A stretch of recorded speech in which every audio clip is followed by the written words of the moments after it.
할렐루야.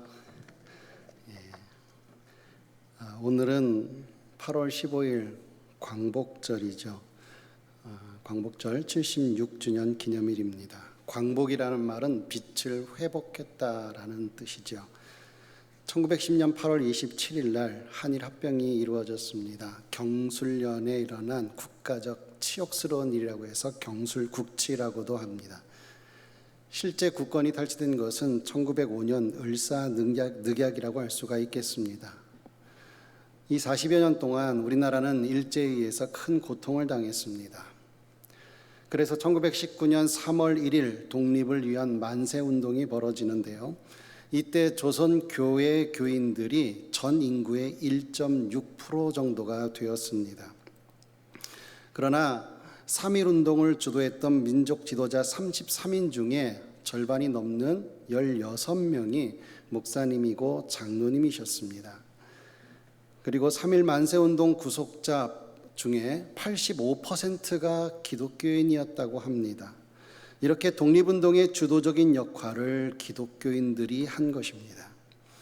이렇게 될 수 있었던 것은 우리 국민들이 근대 교육을 받을 수 있었기 때문인데, 그 근대 교육이 뭐냐면 1885년에 우리나라에 언더우드 아펜젤러 선교사가 처음으로 입국하게 됩니다. 그 해에 곧바로 기독교 학교를 세웁니다. 그래서 1885년부터 1910년까지만 계산해 봐도 선교사들이 세운 기독교 학교가 37개교나 됩니다. 여러분 잘 아시는 배재, 경신, 이화, 정신, 영화, 숭실, 배화, 신흥, 숭의, 보성, 이러한 많은 학교들을 선교사들이 직접 세웁니다.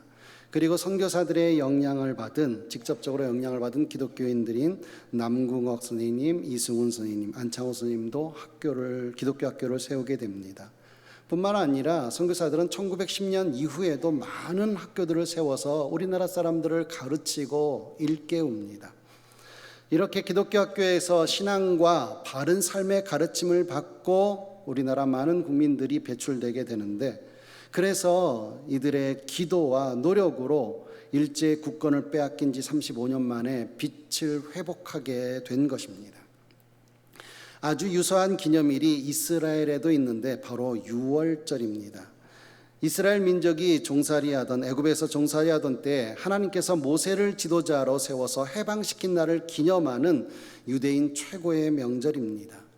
이 유월절의 의미에 대해서 좀 더 자세히 살펴보기를 원합니다. 이를 위해서 성경 전체의 흐름을 알 필요가 있습니다. 태초에 하나님께서 천지를 창조하셨습니다. 그 절정은 바로 인간이었습니다. 그러나 인간은 하나님께 불순종하는 죄를 범하게 됩니다. 그리고 그 죄로 인해서 하나님과의 관계에 단절을 가져오게 되고 인간의 생각과 삶이 타락하게 됩니다. 결국 하나님은 타락한 온 세상을 홍수로 심판하시게 됩니다. 그 후에 하나님의 선택을 받은 노아의 가족들이 다시 번성하게 되었지만 이들은 바벨탑을 쌓아서 하나님께 대항하게 됩니다. 그래서 하나님께서는 언어를 혼잡게 하셔서 이들을 온 세상으로 흩으십니다. 그렇게 사람들은 하나님을 모른 채 하나님과 아무런 상관없이 구원 얻지 못하고 살아갑니다. 그러나 하나님은 이처럼 죄를 지어 하나님과 단절된 인간들이 다시금 구원 얻을 계획을 실행하십니다. 이를 위해서 한 사람을 선택하십니다. 세계 4대 문명 중에 하나인 메소포타미아 문명의 발상지인 갈대아 우르에 아브라함이라는 사람이 살고 있었는데, 하나님께서 이 아브라함에게 찾아오셔서 하나님이 지시하는 땅으로 가라라고 명령하십니다. 그러면 이 아브라함이 하나님의 복을 받아서 복의 근원이자 복의 통로가 되게 하시고 큰 후손들이 큰 민족을 이루게 하시고, 그리고 그 민족을 통해서 세상 모든 사람들이 복을 얻게 하겠다라고 아브라함에게 약속하십니다. 여기서 우리가 유심히 보아야 할 것은 단계입니다. 아브라함이 복을 받고 아브라함의 후손들이 큰 민족을 이루어서, 즉 이스라엘 민족이 복을 받고, 여기서 끝나는 것이 아니라 세상 모든 사람들에게까지 복이 이어지게 하겠다라는 하나님의 구원 계획이 여기 있는 것입니다. 이 하나님의 말씀에 아브라함이 순종합니다. 그리고 하나님의 구원 약속이 아브라함의 아들 이삭, 그리고 이삭의 아들 야곱, 그리고 야곱의 12아들들에게까지 이어져 나가게 됩니다. 그런데 아브라함의 후손이 하나님의 구원의 계획을 위해서는 한 가문으로서 끝나서는 안 되고 한 민족으로 커져가야만 합니다. 그래서 가나안 땅에서는 민족으로 클 수가 없었습니다. 가나안 땅은 항상 전투가 있는 험난한 곳이고 여인들의 민족 공동체적 순수성을 지킬 수가 없었습니다. 그런 상황에서 야곱 가족 간의 복잡한 관계로 말미암아 갈등이 일어나게 되고 결국 요셉은 애굽의 노예로 팔려가게 됩니다. 하나님은 그러한 요셉을 애굽의 총리로 세우시고 야곱의 가족 70명은 애굽으로 이주하게 됩니다. 그런데 야곱의 가족은 목축업자였습니다. 애굽은 짐승을 숭배합니다.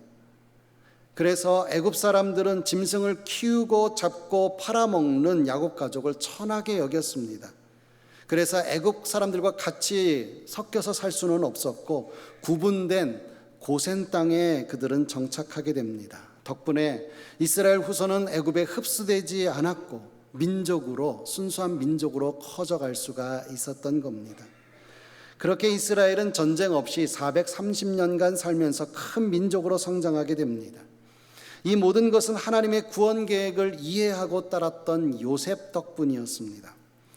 그런데 세월이 흘러서 요셉을 알지 못하는 새 왕이 등극하여 이스라엘 자손을 노예로 삼아서 학대를 합니다. 심지어는 이스라엘 자손이 계속 불어나자 영아 살해 명령까지 내리게 됩니다. 이렇게 되자 이스라엘 자손들은 탄식하면서 하나님께 부르짖습니다. 만약에 이스라엘 자손이 애굽에서의 삶이 편안하고 잘 살았으면 자손 대대로 그곳에 눌러 앉아 살려고 했었을 것입니다. 하나님께서 약속하신 그 약속의 땅 가나안으로 가려고 안 했을 것입니다. 그러나 애굽의 삶이 너무나 힘드니까 고통과 고난을 통해서 오직 하나님만이 구원이심을 생각하고 부르짖게 된 것입니다. 우리도 마찬가지입니다. 우리의 삶이 편안하면 하나님을 안 찾습니다. 하지만 때로는 우리에게 고민과 걱정, 어려움들이 닥치게 되면 하나님께 나아가 부르짖습니다. 그렇기 때문에 때로는 고난도 은혜가 될 수 있는 것입니다. 이제 하나님은 그들의 고통 소리를 들으시고 아브라함과 이삭과 야곱과 세운 언약을 기억하십니다. 그리고는 이 백성들을 학대해서 구원할 지도자 모세를 준비시키십니다. 애굽은 10가지 재앙을 겪으면서 초토화됩니다. 그리고 나서야 어쩔 수 없이 이스라엘 백성들을 내보내게 됩니다. 그런데 이스라엘 민족의 인구가 70명의 그 야곱의 가족에서 430년이 지난 지금 남자 장정만 60만 3,550명, 여자들과 노인들과 아이들까지 합하면 약 250만 명으로 불어나게 됩니다. 민족을 형성하게 된 것이지요. 이 모든 것들이 하나님의 구원 계획 가운데 다 들어가 있는 것입니다. 그런데 출애굽의 결정적인 사건은 바로 10번째 재앙입니다. 그것은 애굽 땅의 모든 처음 난 것, 바로 왕의 장자로부터 시작해서 가축의 처음 난 것까지 다 죽게 됩니다. 그러나 이스라엘 자손은 한 사람도 해를 입지 않았습니다. 어떻게 그럴 수 있었습니까? 바로 유월되었기 때문입니다. 하나님의 명령대로 유월절 어린 양을 잡고 그 피를 문 임방과 좌우 설주에 뿌렸습니다. 그랬기에 하나님의 사자가 그 피를 보고 죽음을 넘었던 겁니다. 죽음을 넘긴 것입니다. 그것을 유월이라고 얘기합니다. 그리고 나중에 가나안 땅에 들어가서 이 유월절 절기를 지키라고 하나님께서 명령하십니다. 그 유월절 절기를 지킬 때 후손들이 이거 왜 해요? 라고 아빠에게 물으면 이렇게 대답하라고 말씀합니다. 출애굽기 12장 27절에 너희는 이르기를 이는 여호와의 유월절 제사라. 여호와께서 애굽 사람에게 재앙을 내리실 때에 애굽에 있는 이스라엘 자손의 집을 넘으사 우리의 집을 구원하셨느니라 하라 하매 백성이 머리 숙여 경배하니라. 10번째 재앙에서 죽음의 권세가 하나님을 믿고 순종한 사람들을 넘어간 은혜를 기억하는 절기가 바로 이 유월절 절기입니다. 그러면서 출애굽기 12장 1절에서 2절까지 여호와께서 애굽 땅에서 모세와 아론에게 일러 말씀하시되 이 달을 너희에게 달의 시작 곧 해의 첫 달이 되게 하고 얼마나 유월절이 중요했으면 유월절부터 1년이 시작되게 하셨습니다. 출애굽으로부터 이스라엘의 진정한 시작이 되었다는 의미입니다. 그래서 이스라엘의 가장 중요한 절기가 유월절이 된 것입니다. 이렇게 그들은 유월되고 출애굽하여서 홍해를 육지처럼 건너서 이제는 하나님의 산인 시내산에 도착하게 됩니다. 시내산으로 인도된 이들은 아직 온 세계에 하나님의 축복을 선포하는 제사장 노릇을 할 준비가 전혀 되지 못한 상태였습니다. 그래서 시내산에 도착한 이스라엘은 그곳에 머물며 모세를 통해서 주신 율법과 성막을 받습니다. 그 핵심이 출애굽기 19장 6절의 말씀입니다. 너희가 내게 대하여 제사장 나라가 되며 거룩한 백성이 되리라. 이스라엘 나라를 제사장 나라로 삼으신다고 합니다. 그리고 레위기 26장 12절에 나는 너희 중에 대하여 너희의 하나님이 되고 너희는 내 백성이 될 것이니라. 즉 이스라엘은 하나님의 나라가 되며 하나님의 사명을 받게 됩니다. 그러니까 이스라엘은 제사장 나라로서 모든 민족을 향한 하나님의 구원의 계획을 전할 사명 때문에 애굽의 노예에서 해방되고 하나님의 백성이 된 것입니다. 여기서 중요한 것은 이스라엘이 먼저 선택되어서 제사장 나라가 되었다는 것입니다. 그리고 거기서 끝이 아니라 다른 민족에게 복음을 전하는 사명을 감당해야 된다는 것입니다. 이스라엘에는 제사장 지파인 레위 지파가 있습니다. 이 레위 지파의 역할은 그들 지파만 하나님께 제사 드리고 구원을 얻는 것이 아닙니다. 그들이 하나님을 앞서서 섬김으로써 나머지 12지파 모두가 하나님 백성 되게 하는 그 사명이 레위 지파에게 있습니다. 마찬가지로 하나님이 이스라엘을 제사장 나라로 삼으신 것은 그들만 하나님의 사랑을 받고 구원 얻는 것이 아닙니다. 그것은 그들이 대표 나라가 되어서 이렇게 하나님을 잘 섬기면 하나님의 축복을 받고 구원을 얻는다는 것을 다른 민족에게 가르쳐 주기 위함입니다. 그런데 이 이스라엘 민족은 엄청난 착각을 하였습니다. 자신들만 선민, 즉 선택받은 백성이라고 생각하였습니다. 다른 민족은, 다른 이방 민족은 멸망받아 마땅할 민족이라는 철칙을 가지고 살아갔습니다. 그래서 이방 민족과는 상종도 해서는 안 된다고 합니다. 이 잘못된 선민의식의 대표적 사건이 요나서입니다. 하나님은 요나 선지자를 아수르의 중심지인 니느웨로 보내서 그들을 회개시키기를 원했습니다. 그런데 시기적으로 그때는 아수르가 이스라엘을 호시탐탐 공격하는 시기였습니다. 실제로 요나서 사건 이후에 한 30년에서 50년이 지난 후에 이 아수르에 의해서 북이스라엘 왕국이 멸망당합니다. 그러니까 요나 입장에서는 멸망받아 마땅할 이방 민족을, 그것도 선민 이스라엘을 공격하려는 이 니느웨 백성을 회개시킨다는 것, 그래서 구원 얻게 한다는 그런 하나님의 계획을 도저히 용납할 수가 없었습니다. 그래서 하나님의 명령을 어기고 정반대 방향인, 그리고 세상 끝으로 알려졌던 스페인의 다시스로 도망하려고 했던 것입니다. 하지만 요나는 결국 니느웨로 다시 가게 되고, 그리고 거기 가서도 그 니느웨 백성들에게 조롱어린 멸망 선포를 합니다. 너희들 이제 죽어. 이제 며칠 지나면 너희들 다 멸망하고 말 거야 라고 회개를 원한 것이 아니라 멸망을 선포했을 뿐입니다. 하지만 그들은, 이 니느웨 백성들은 진심으로 회개하고 돌이키게 됩니다. 그래서 하나님은 그들의 회개를 들으시고 재앙을 내리지 않으십니다. 이 광경을 지켜보던 요나는 하나님께 소리를 지르며 분노합니다. 내가 이럴 줄 알았다고, 그래서 안 온다고 한 건데 하면서 하나님께 반항을 합니다. 그러자 하나님은 회개하는 저들을 어떻게 멸망시키냐 하며 요나를 설득시킵니다. 그러면 선지자가 된 이 요나는 성경 요나서 마지막 기록에 내 감정은, 내 마음은 그렇지만 고귀한 하나님의 뜻을 잘 알겠습니다, 순종하겠습니다, 이렇게 마무리를 해야 되는데 요나서 어디를 봐도 그런 표현이 전혀 없습니다.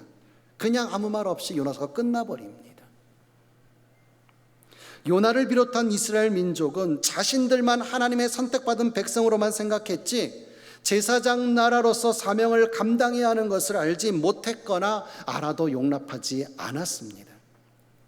하나님이 아브라함과 맺은 언약은 세상 모든 사람들이 복을 얻게 하는 것까지입니다. 이스라엘은 이것을 이루어야 하는 제사장 나라입니다. 그래서 하나님은 여러 선지자의 가르침을 통해서 계속해서 이스라엘 민족의 사명을 고취시킵니다. 예레미야 7장 23절에 보면 나는 너희 하나님이 되겠고 너희는 내 백성이 되리라. 너희는 내가 명령한 모든 길로 걸어가라. 그리하면 복을 받으리라.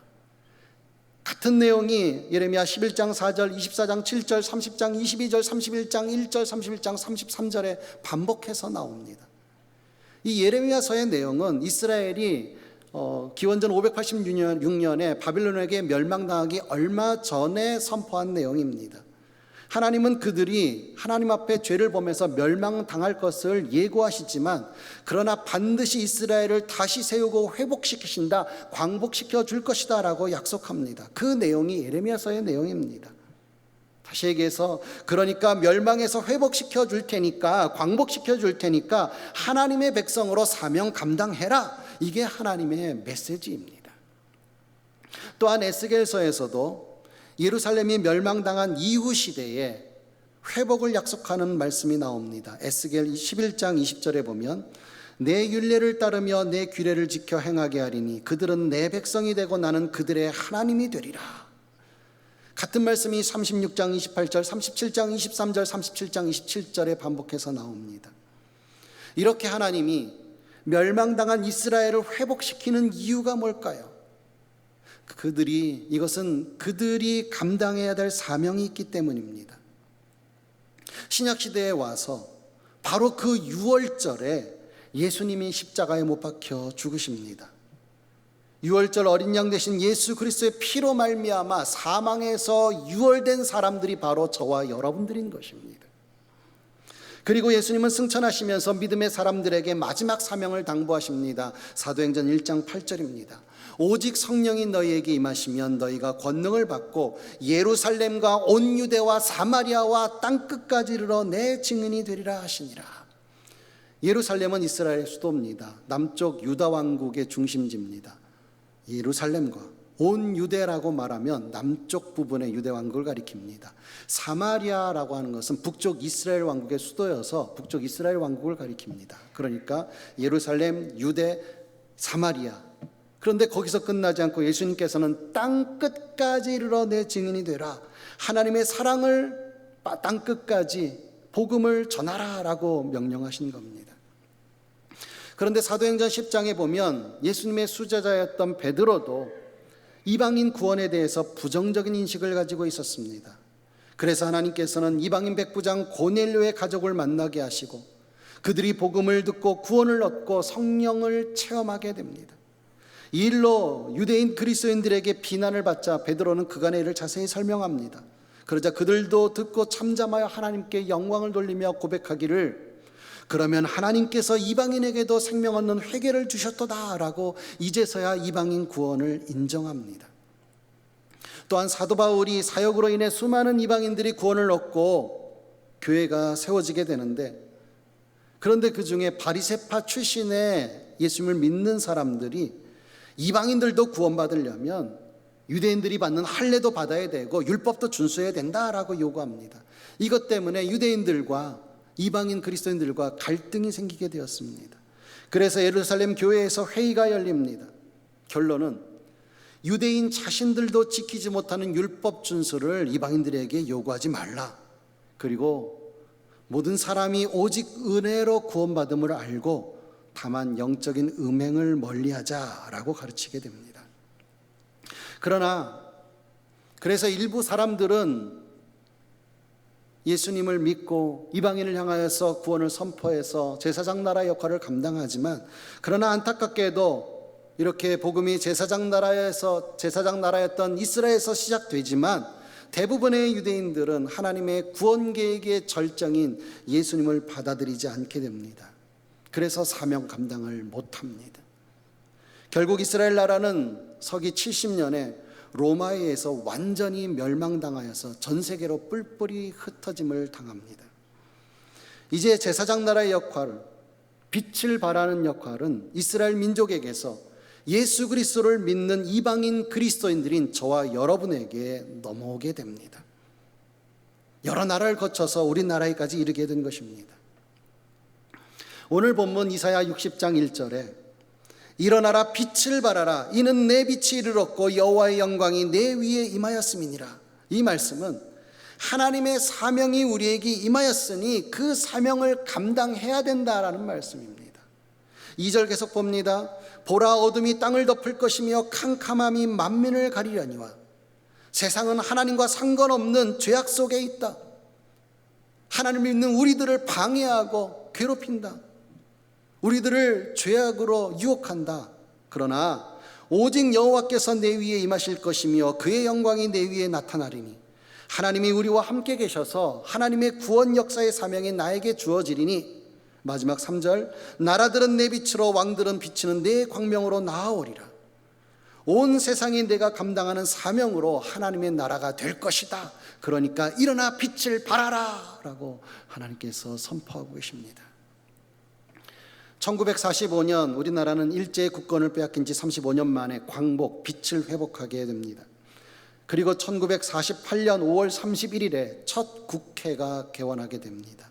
이때 국회 임시의장이었던 이승만 박사께서 이렇게 시작을 하십니다. 대한민국 첫 국회 회의를 열게 된 것을 하나님께 감사드립니다. 독립과 국회 개원은 사람의 힘으로 만든 것이 아니기에 하나님께 감사드립니다. 이윤영 의원께서 하나님께 기도해 주시기 바랍니다. 이렇게 예고 없이 갑자기 기도를 부탁합니다. 여기서 기도하신 이윤영 의원은 독립운동가 출신이자 종로 지역구의 국회의원이고 목사님이셨습니다.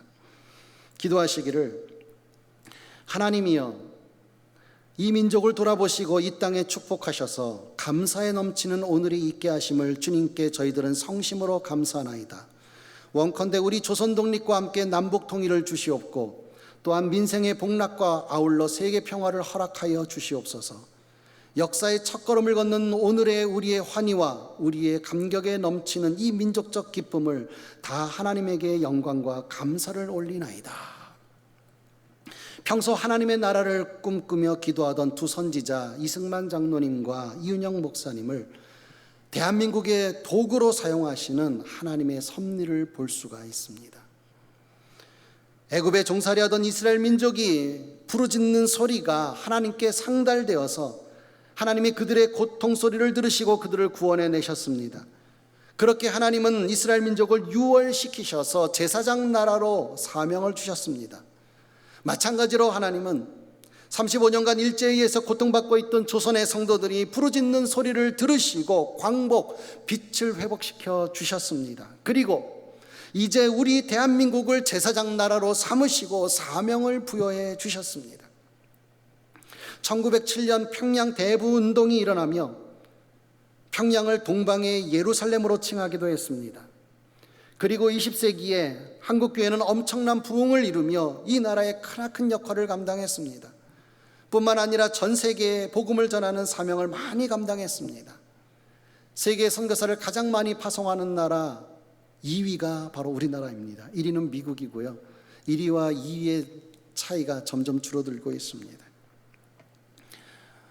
얼마 전에 태국에서 선교하고 있는, 태국에서 미얀마인들을 선교하고 있는 친구 선교사에게서 연락이 왔습니다. 여러분 잘 아시다시피 미얀마가 쿠데타로 인하여서 많은 국민들이 학살을 당하고 고통을 당하고 있지 않습니까? 이 사람들이 피해서 평소에도 태국 국경으로 합법적으로 혹은 불법적으로 많이 넘어옵니다. 그래서 그들을 대상으로 선교를 하는데 이 쿠데타로 인하여서 수많은 사람들이 자기 집을 떠나서 태국으로 피신해 오는 겁니다. 태국으로 넘어온 사람도 있고 넘어오지 못해서 국경 지역의 산속으로 들어가서 숨어 지내면서 사는 많은 미얀마인들이 있었습니다. 문제는 그들이 먹을 것이 없다라는 겁니다. 그래서 그들을 돕기 위해서 선교원금을, 구제원금을 보내달라는 요청이었습니다. 팀을 이뤄서 선교 사역을 하셨는데 많은 교회들이 나중에 선교 보고를 해오셨는데 자기들이 기대한 것보다 훨씬 많은 선교헌금을 우리 한국교회 성도님들이 보내주셔서 아주 선교사역을 잘 감당했다라는 그러한 내용이었습니다. 그래서 미얀마인들에게 큰 도움과 복음 전파의 기회로 삼게 되었다라는 고백이었습니다. 이것은 작은 부분이죠.